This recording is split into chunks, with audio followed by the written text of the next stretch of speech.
Assalamualaikum warahmatullahi wabarakatuh. Perkenalkan, nama saya Reza Ahmad Fatur Rahman dari kelas Hukum 2019B Universitas Widya Mataram.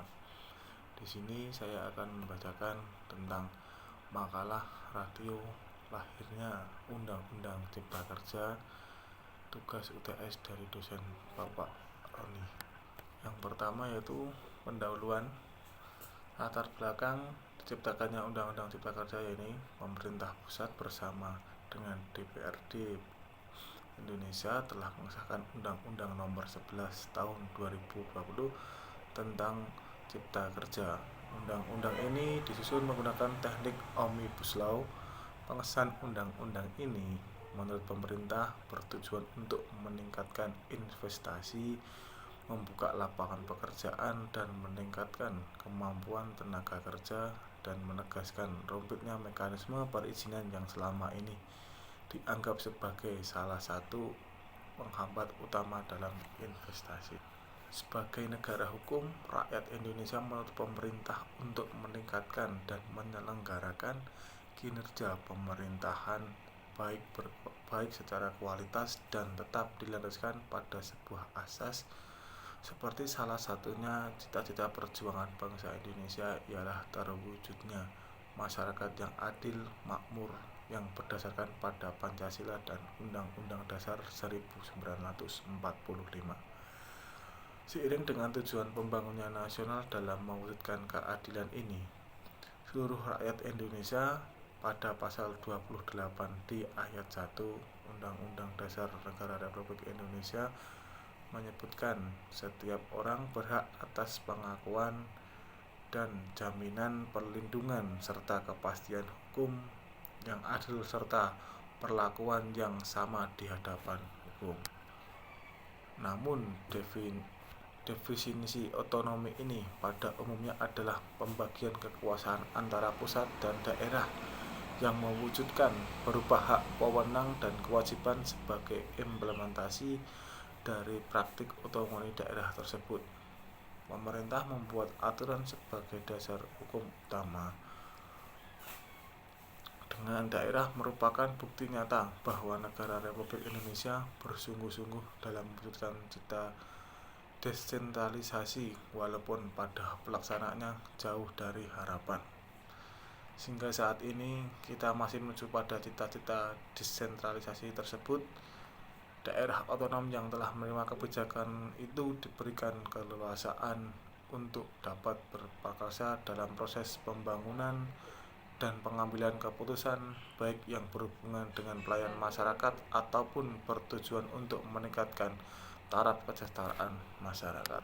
Lalu kita berlanjut pada bab 2 yaitu tentang pembahasan. Di sini saya akan membahas tentang istilah Omnibus Law. Istilah Omnibus Law itu marak dibicarakan di Indonesia.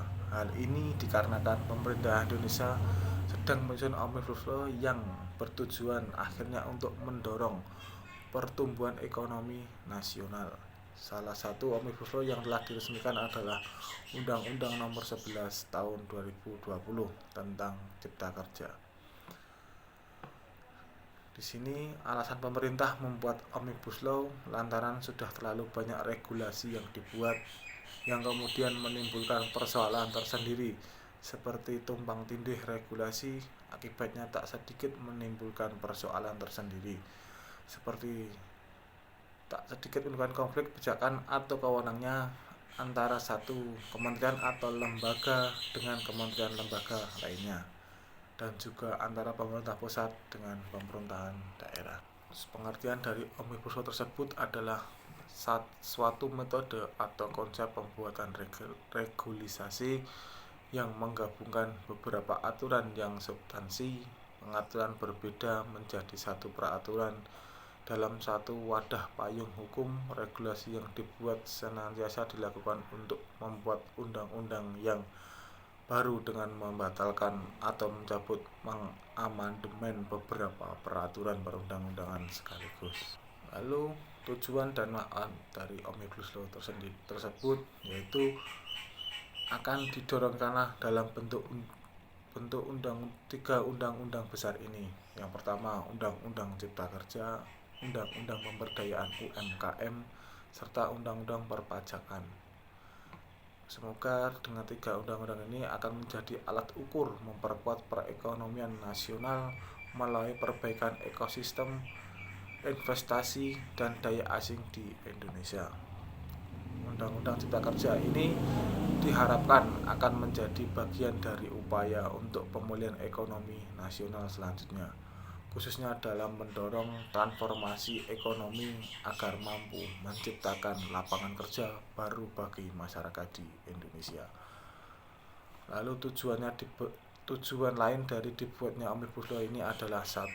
Meningkatkan iklim usaha yang kondusif dan aktif bagi investor yang masuk di Indonesia.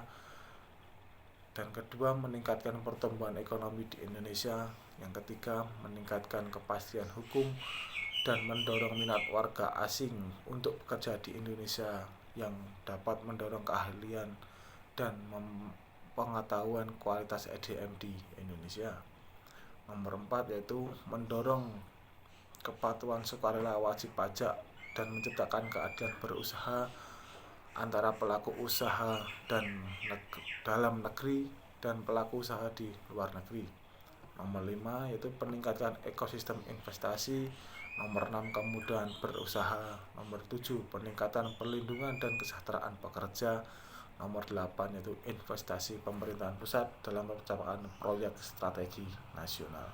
Lalu dengan adanya Undang-Undang Nomor 11 Tahun 2020 tadi tentang Cipta Kerja, yaitu adalah untuk upaya penciptaan kerja melalui usaha kemudahan, perlindungan dan pemberdayaan koperasi dan usaha mikro kecil dan menengah, peningkatan ekosistem investasi dan kemudahan berusaha dan investasi pemerintahan pusat dan percepatan proyek strategi nasional.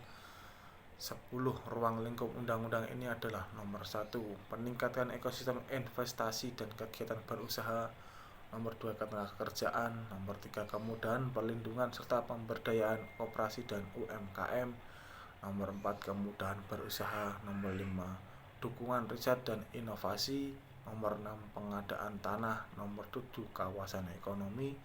Nomor 8, investasi pemerintah pusat dan percepatan proyek strategi nasional. Nomor 9, pelaksanaan administrasi pemerintahan. Dan yang terakhir yaitu pengenaan sanksi.